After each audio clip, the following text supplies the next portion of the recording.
I'll start with the Poetic Opener because he's right here, George Spong. George is from Duncan on Vancouver Island, and he recently decided to perform his original poems as a solo musician and has been heavily practicing for a few months to learn guitar and match the chords with his lyrics. He has 2 custom-made guitars from Cape Town, Africa, and he plays left-handed and with a hat. All the cool stuff. Oh, and also welcome to our Zoom audience here. There's my hand now.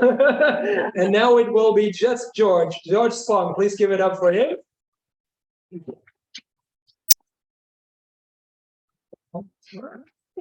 Oh, thank you, Thorsten. And a big thank you to you, Zoe, as our hostess. And isn't this a great place, Russell Books? My goodness, I am so impressed. This is huge. So as Thorsten touched on, my name is George Spong, blues poet. Back in June, I decided to put my poems to music. So I've been learning guitar. This is my first gig this year. And indeed, this is my second gig ever. So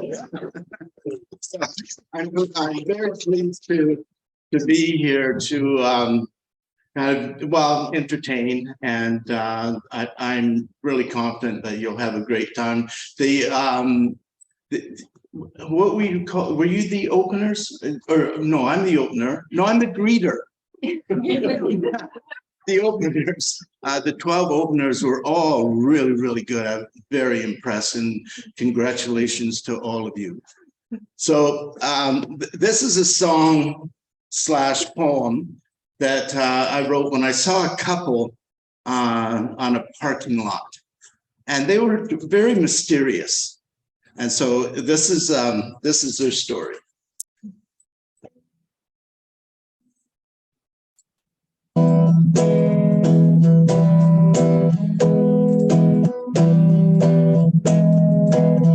I see a couple by themselves.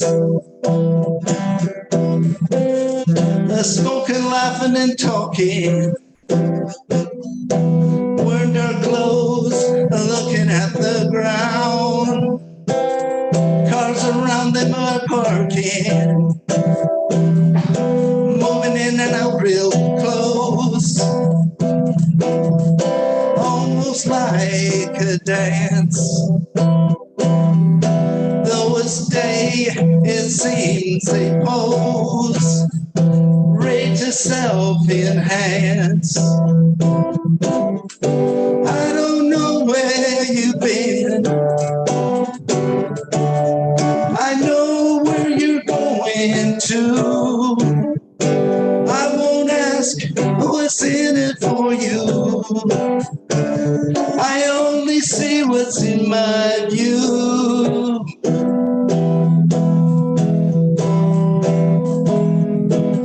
El Camino pulls up to talk. Listen, I'm moving, it's a paradox. Closer look, she leans inside. Looks at her friend, satisfied. The man pulls out water bills, enough to buy a week of thrills. Both the fists are on their way, ready to self-complete today. I don't know where you've been, I only know what I've seen. I won't ask what's in it for you. I only see what's in my view. The couple's feeling good, just what cigarettes could. Dressed for church on Sunday, donation box for payday. That's her story, another repeat. Have no worry, live on the street. Have no money, it keeps getting spent. about to quit, turns out that they can't. Thank you. You're too kind. You're way too kind. Now, as I mentioned to some of you earlier, CSWs, community service workers, they do such a great job, and yet they're not really recognized. You know, nurses are, doctors are, and so they should be.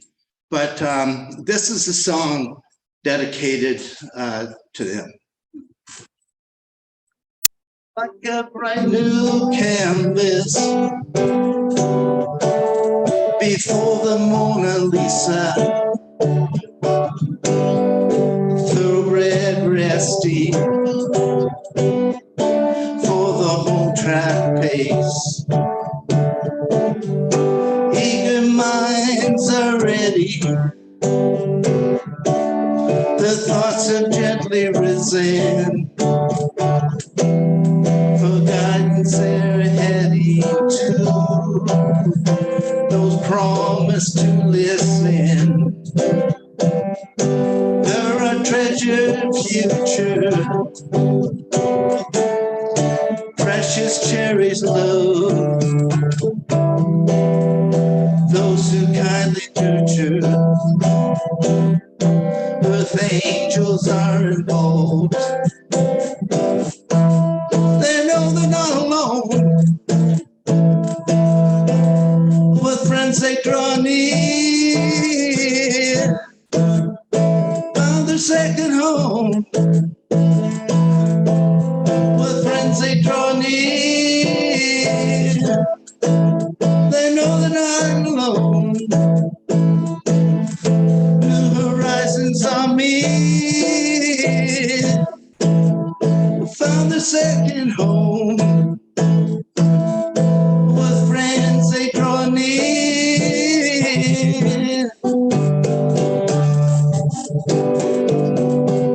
they're on the winning side,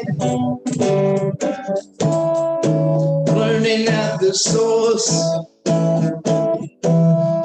Workers play, they take the stride, they can try more and more. Guardians with active roles, joining with the dance. Helpful there is their goal, leave nothing to chance. At day's end, enjoyed their stay, and now to safe warm homes, found their own shining ray. A perfect day is done. They know they're not alone. With friends they draw near, they found the second home. New horizons are made. They know they're not alone. With friends they draw near, they found the second home. New horizons are made.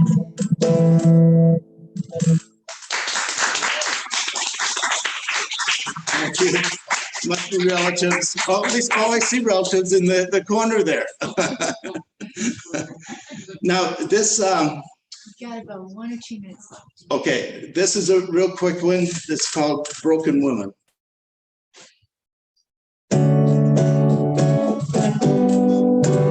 It's very sad.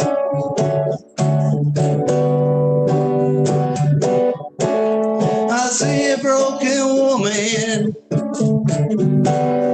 sitting at the bar,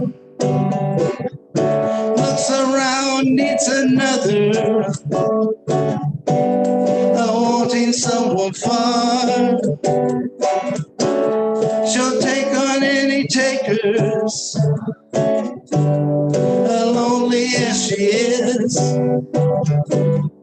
Brown eyes offer looks as you warm up to dance. It is so sad to see that you don't get it. Once probing is not free, as you want to take her, and her home breaks all the myths, looks close to gone. Her body is her only gift, that's all the men take home.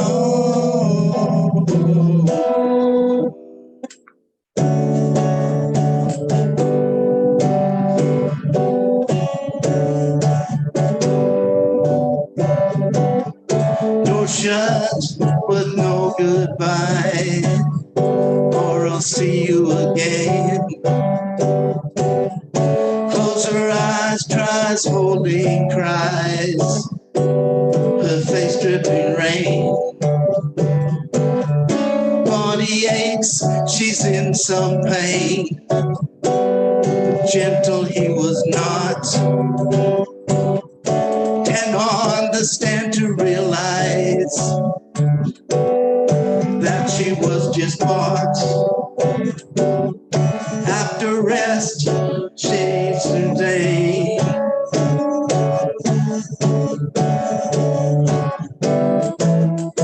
Can you see her pain written all over her face?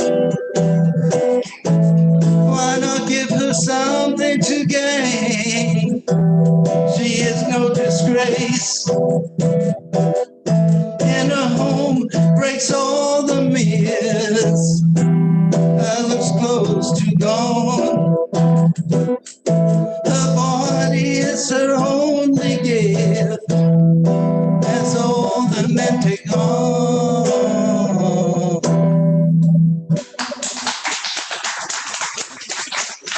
That's 10 seconds. Okay, I need your help. I'm going to end this. It's going to take about 10 seconds. All I need you to do is when I point towards you, go bar room. Okay, let's just try it. Let's try it again. Okay, here we go. You didn't have to do it, but you did, but you did, but you did. And I thank you. Thank you very much. Thank you, Zoe. Thank you, Thurston. We'll see you folks again at a stage near you. Thank you, George. We have to rearrange some things here. There's a moment of tension now. Go. Spot. Oh, that's smart. Oh, that should work. Beautiful. I'm gonna take that one. So I could add some comedy relief because, as I mentioned, I am left-handed and I am very, very clumsy. That's what I didn't trip just now. Okay. Quick change artist. Oh. That's not how it works. Oh, that's how it works. Okay. I can see myself. That's never a good thing.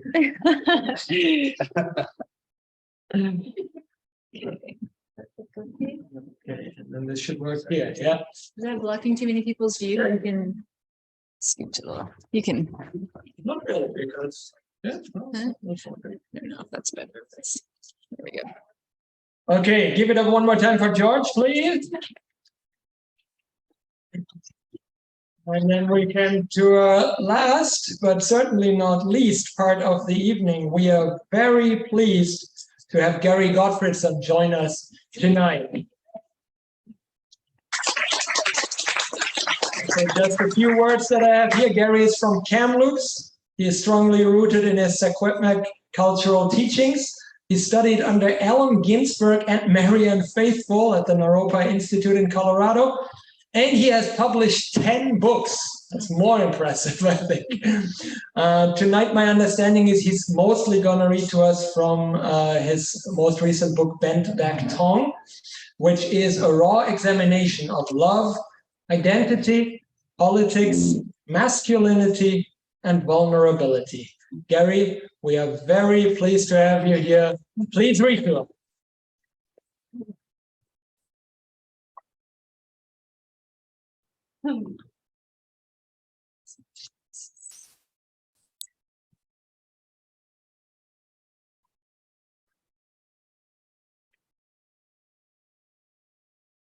This thing seems so vulgar to me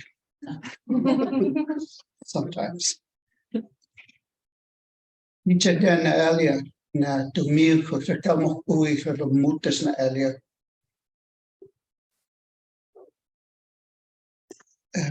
Maar patina saca. Porque al mujer no mutas na earlier. En een white la sweetelman bin de seat as kleine maar white stem na keer dag ken.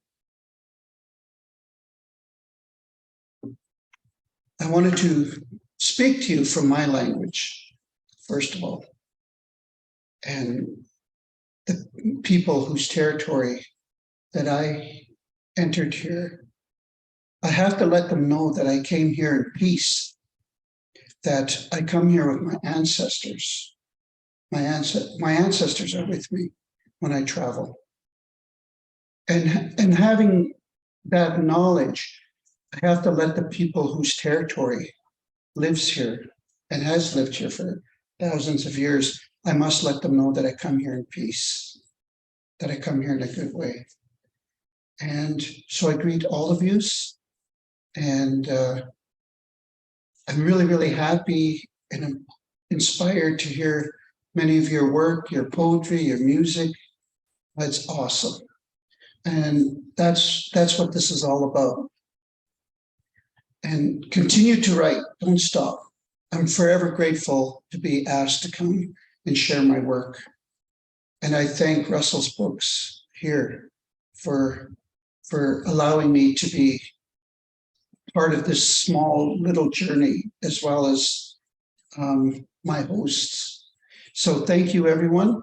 I want to acknowledge that I come here in a good way. And now I'm going to take you on a journey. A little bit of a journey. I'm going to read from a couple of books, actually. One book is called Skin Like Mine, which I wrote a while ago. And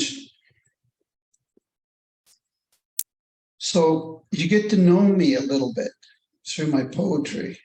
You get to know my life, my journey, my politics, and things that other Canadians may not hear or may not know about. But I've always said, if you really want to get to know me, you will know me through my writing. So here, I'm sharing a bit of my life with you. So I'm going to take you on a journey of politics, love, anger. It's going to be a wild ride.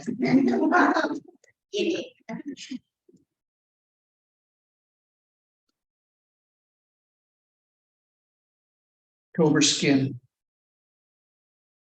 Rain soaked and facing south. My face drops pebbles. Autumn dew dampens the dying leaves. Life clings desperately on. Winter slows change, a time to recall. Red man, I am called. There is a graveyard in my throat. Disillusion is a boneyard closer to the sun than we think. Our thoughts are silk rivers, written poetically on rice paper. My identity is mistaken Asian. White boys playing dirty politics with our lives. I am rock, wet pebbles and maps of Indians, solid northern light, sweet southern song, October skin.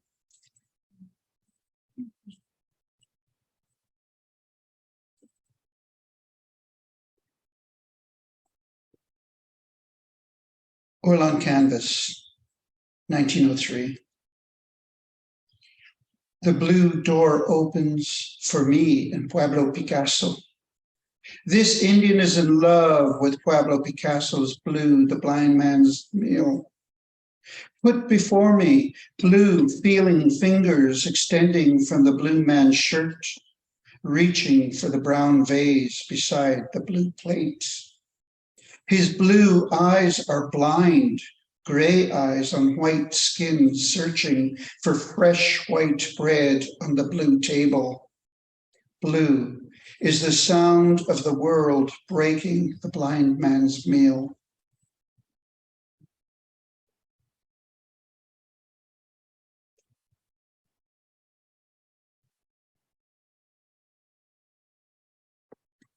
Indian blues.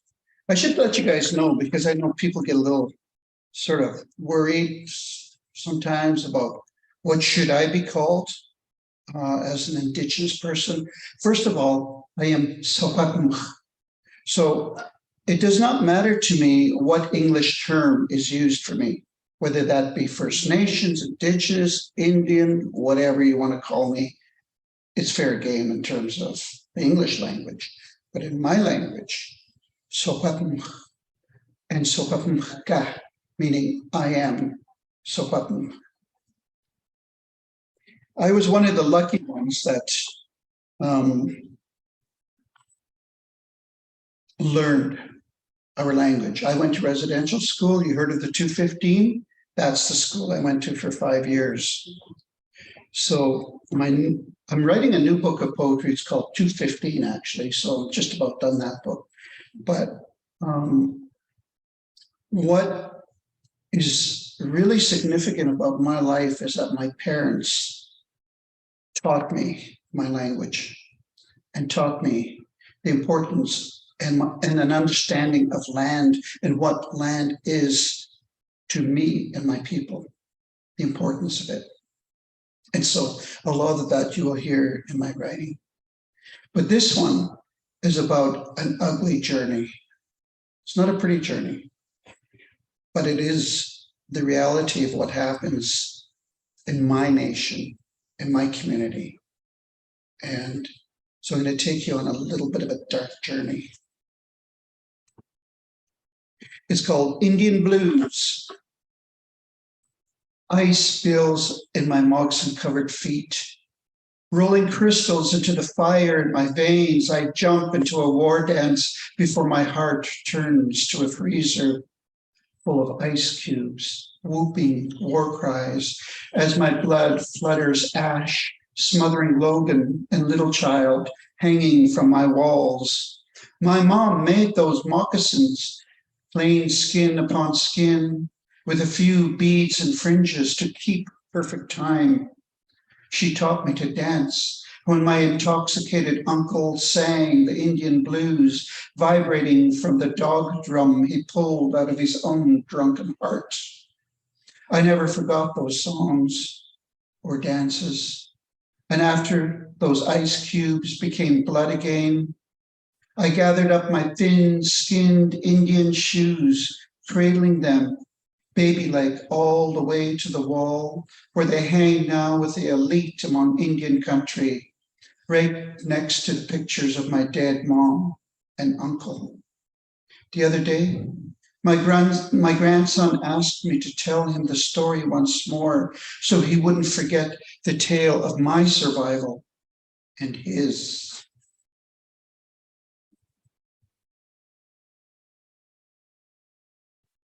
How about a love poem called Wolf Eyes? I am here, waiting, watching your breath.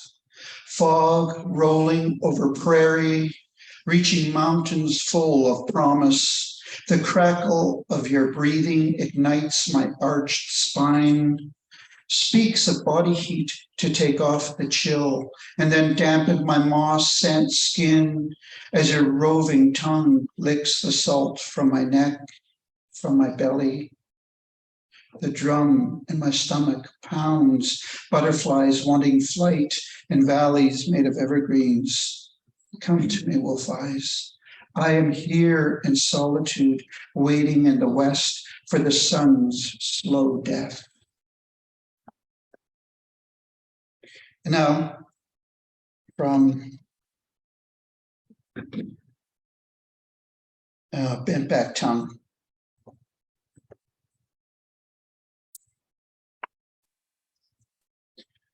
Men Like Me is a very long poem. So if you notice somebody sort of nodding off, sitting beside you.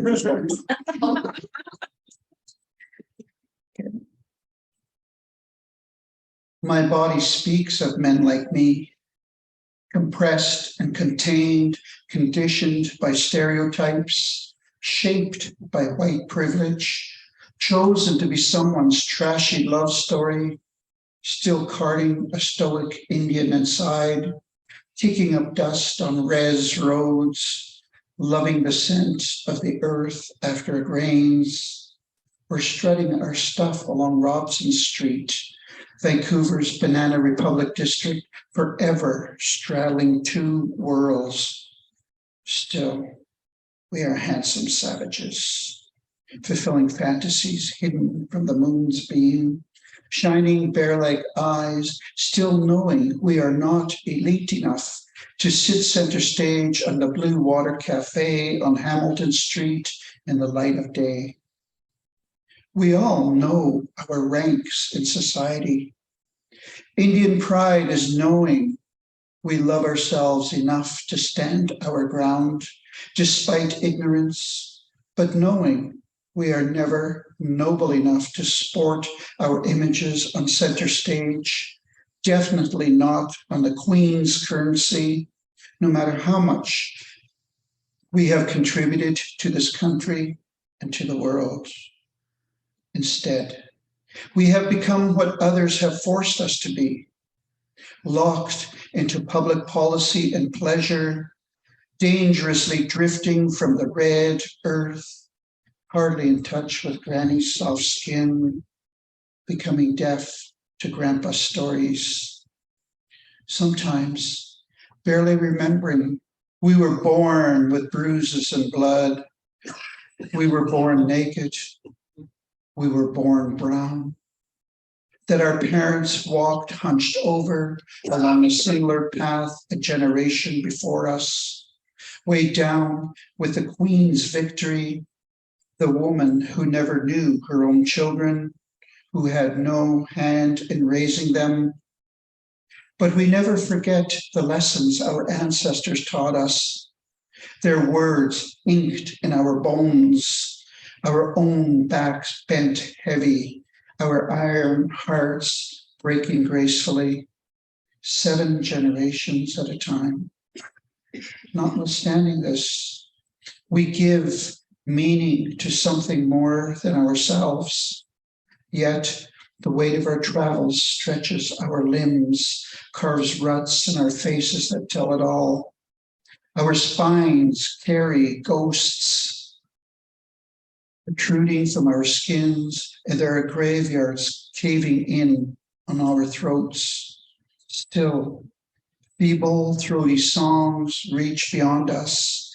Our growls are that of our ancestors, mumbling English atrocities, fighting the savages who stripped us of our mother tongues, the swelling tongues of foreigners calculating our future with precision. We fumble to explain this when we look into the eyes of our children, hiding shame and forever at war. Yet we love this land until our bodies rot, burying it in our children's hearts. True, we have been beaten and bent into something beautiful. Our voices rumbling thunder from graves, and we can still taste rain streaming from our souls, so strong is our will to live. We are alive. We are alive. And we speak for men like me.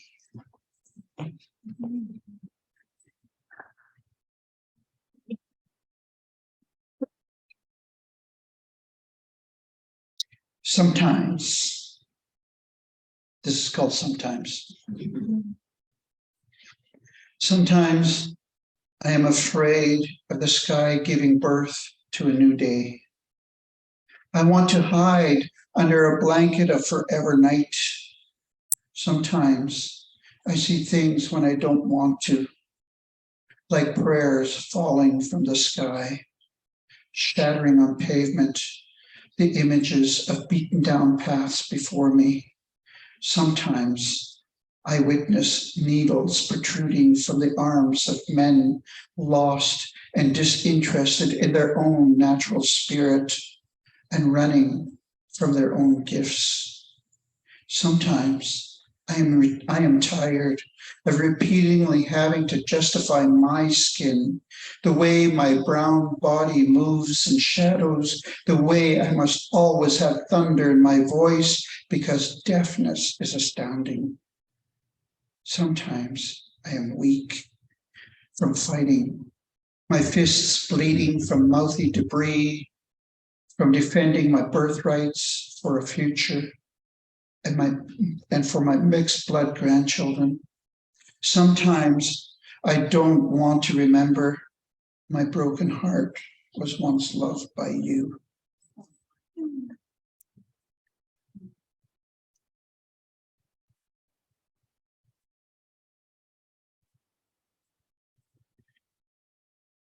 Blocked ears.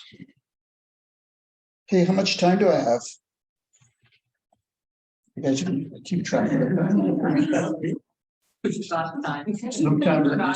Sometimes I don't know when to shut up. Sometimes I just keep talking. You got about 10 minutes. Huh? 10, okay. This is called blocked ears. He calls on English sounds to write from a place no one sees. But who can feel the chaos words can create when they are mumbled in blocked ears? Or when they're sprawled across parliamentary desktops, stacked perfectly dormant, awaiting another death?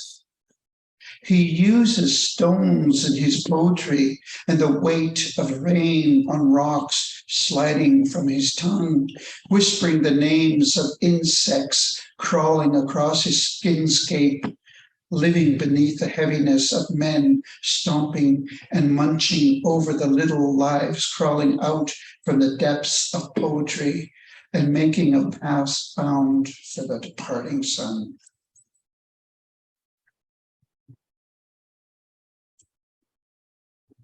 This is the January poem, Snow Tracks.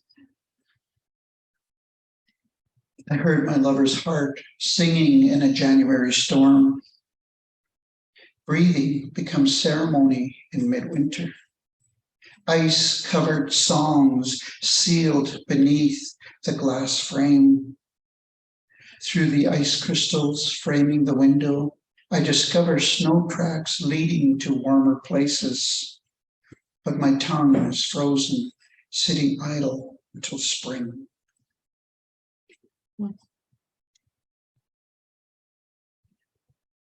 Finger painting.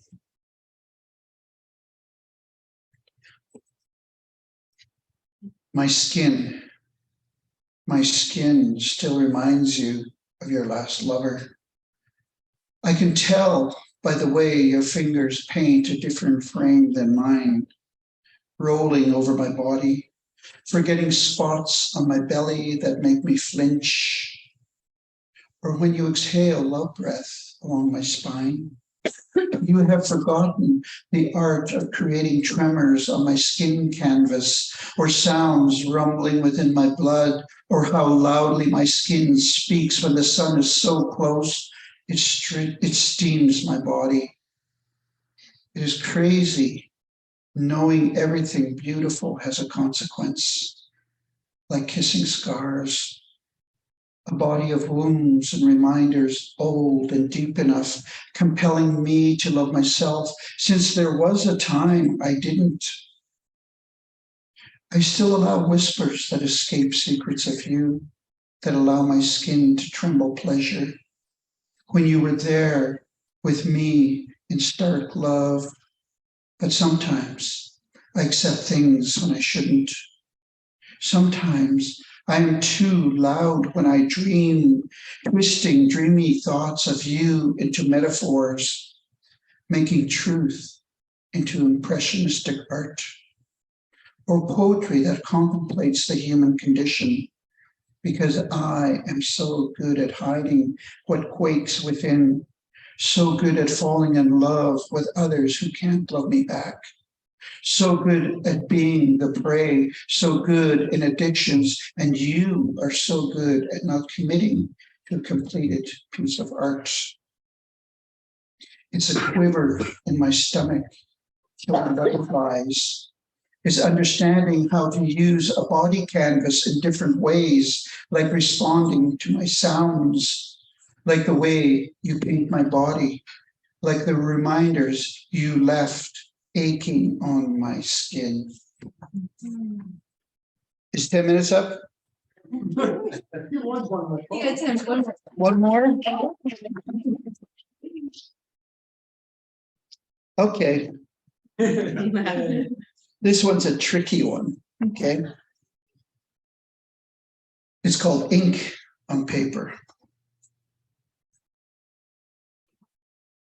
He tells me he has read my poetry, delved into it repeatedly, believes he knows the secrets of my heart. He tells me he has mingled in my metaphors, socializing with those tricksters in diction, imagining that he is Coyote himself, crawling in and out of my skin, howling in my silence. He tells me he has bathed in my images, washing himself with used textures, using the same bark that I use to scrub my body with, the grit peeled away wetly, hauntingly, infatuated with the sap of trees and my words. He tells me he has heard each tone resonating from my voice, understands my deep growls, can taste the pine pitch sticking to my tongue, devouring my sounds. He tells me he has a man crush on me, wants to eat my words, wants to crawl into my bed, whispering midnight sounds. He wants that magic touch because of my poetry. I tell him, perhaps he misunderstands me, that my poetry is secondhand information once it leaves my mind, and what the eye perceives is interpretive, but really, it's only ink on paper. If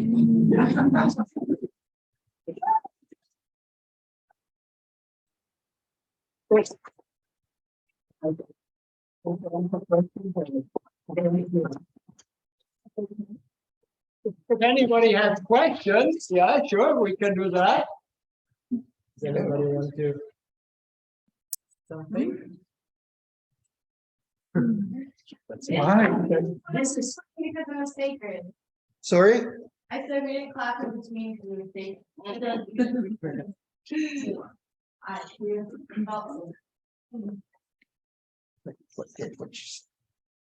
She said we didn't clap in between because it's sacred. No, that's okay. Sometimes, poetry is so full and heavy with images that the audience takes a little bit of time to catch up to the image because you're still thinking about it. Sometimes it's shocking. Sometimes I keep writing and sometimes I keep talking. Sometimes my brown mouth does not know when to shut up. Sometimes. Yeah. I have two questions for you.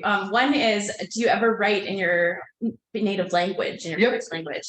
I got one in here. Wonderful. Yeah. The other question I have is, it said something about grandchildren. Do your grandchildren also speak My language? your language? Yeah. Yeah. That's beautiful. Yeah, That's yeah. My amazing. grandchildren speak. Yeah. That's one thing I did right. My kids speak, but they won't speak. But they do understand. But my grandchildren, I refuse to speak to them in English because by speaking my language is my act of resistance and it's my act of renewal at the same time. Yeah. So when I'm with my grandchildren, I don't speak English to them because I believe that English has been the most wicked weapon against us. against my people. So, but I will, having said that though, I love English because it's playful. You know, English is a playful language, and that's what poetry is about. It's to be played with. It's to toy with your mind, to delve into who you are. Yeah. And that's what I love about English. So English is a playful language, but my language is already poetic.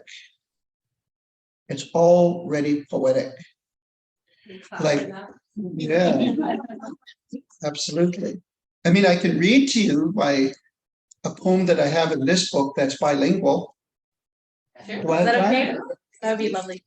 Nice. You guys want to hear it? Yes. Okay.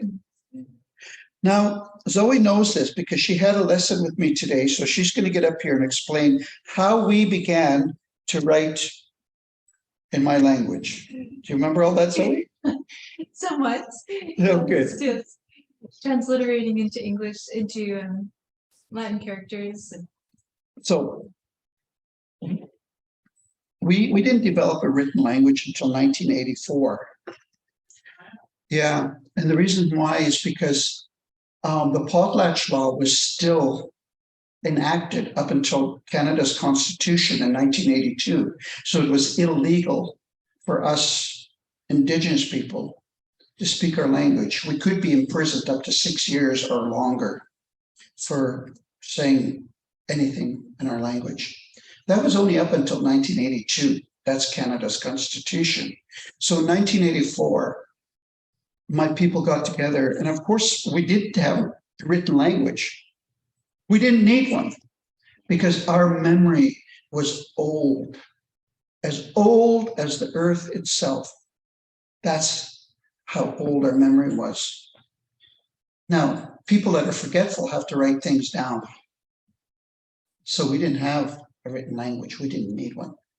But because of residential schools, we had to find a way to rejuvenate our language. And using the English alphabet was a way to do that. And so, honestly, I cannot read and write in my language, and I may even fumble on this poem, but I know what it means. And one word is so poetic. I can take a word like swap in my language.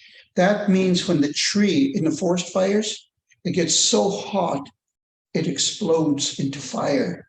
Isn't that poetic? Yes. That's one word. But how many words did I use in English to explain that? Right?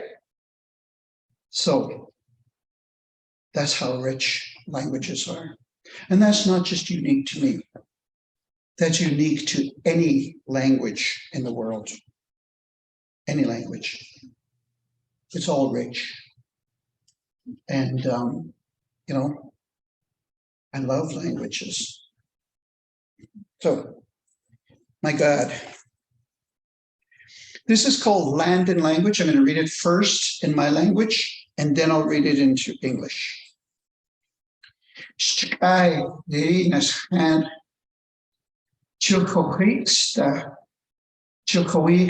dams, attached, like Dank, Old to Milky, Anna to Miko, so Ulu, as the Kamin,